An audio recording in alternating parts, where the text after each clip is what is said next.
After launching with some pretty extreme handling characteristics just over a week ago, F1.24 has now received its first big patch, which updates the car's handling. The new update fixes a lot of the unrealistic levels of grip and responsiveness that were present at launch. With such a large game update affecting the handling, this also has a knock-on effect to car setups. We've produced a batch of race-optimised car setups since the launch of F1.24, and there are a few big changes required to those car setups to get the car back up to speed and handling well. The version 1.3 update targeted a few specific areas of the handling model which received the most criticism. These were the cars being too responsive, making them feel overly twitchy, too much rear grip and unrealistic levels of traction, and some parts of car setups not really working correctly. The creative director for F1.24, Lee Mather, said that these new changes are designed to calm down the front end of the car, giving a more realistic level of grip and turn-in capabilities. Now, one consequence of this new handling model is that the car setups that we and others have created in the past week or so do need some adjustments. Depending on which car setups you've been using, you may need to change a few different things. Now, the car setups that we've been creating are designed for races and career mode. Our goal was to achieve the same sort of thing that Lee said. We wanted to calm down the responsiveness of the car and make it feel much more stable to drive. And that led us to creating car setups with a little bit of inherent understeer baked in. With the handling patch fixing the turning of the cars, using our old car setups will make the car feel way too understeer happy. We'll need to essentially liven up the car to bring it back to how it felt before. On the other hand, if you are using time trial meta car setups, you may need to adjust your setup to calm the car down. The original batch of esports and time trial setups were designed to use the original handling model to the advantage of faster lap times. This meant running setups with extremely stiff ARBs and huge gaps between front and rear aerodynamics. And this created a car that could turn in and rotate incredibly well to achieve the fastest lap times. With the reduction of grip levels, this style of car setup now suffers from the opposite that our car setups suffer from. They're too prone to oversteering and the rear of the car can feel incredibly loose. If using a time trial setup, you may need to reduce some of the extreme wing gaps and the anti-roll bar setups. But going back to our car setups, I now want to talk about what you exactly need to adjust to any of our car setups to make them feel better after this handling update. During my testing, I feel there is a big enough change required to some of the car setups to warrant new car setup videos. I'm going to start working on these this weekend and they'll start being released very shortly, but I just want to spend a little bit more time with this handling update. Subscribing to our channel is the best way of seeing our car setups when they do launch, as they always get released on YouTube before anywhere else.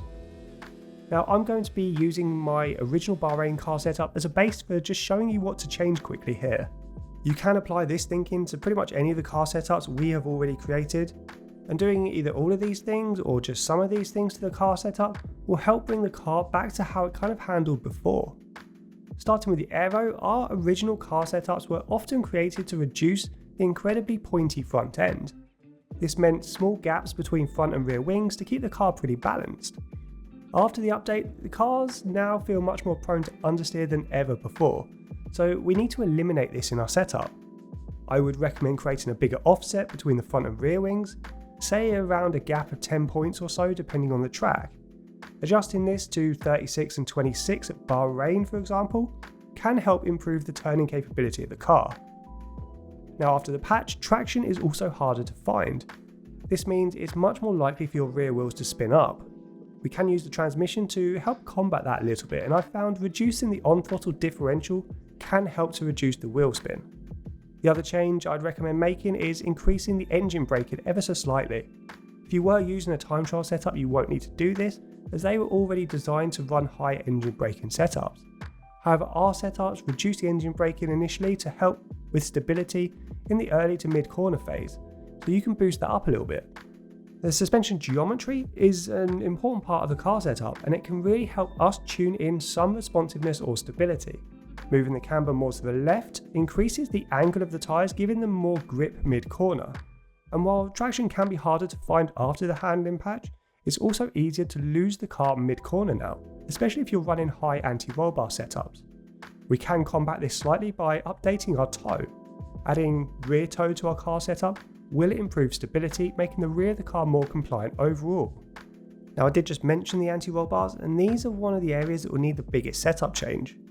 Running a stiff front suspension and soft rear suspension still appears to be the best option, but more emphasis is now on using optimized ARBs. Time trial setups typically used 21-21 anti-roll bars. This used to provide the best grip without many of the negative consequences that come with this. Our race setups kind of took the opposite approach.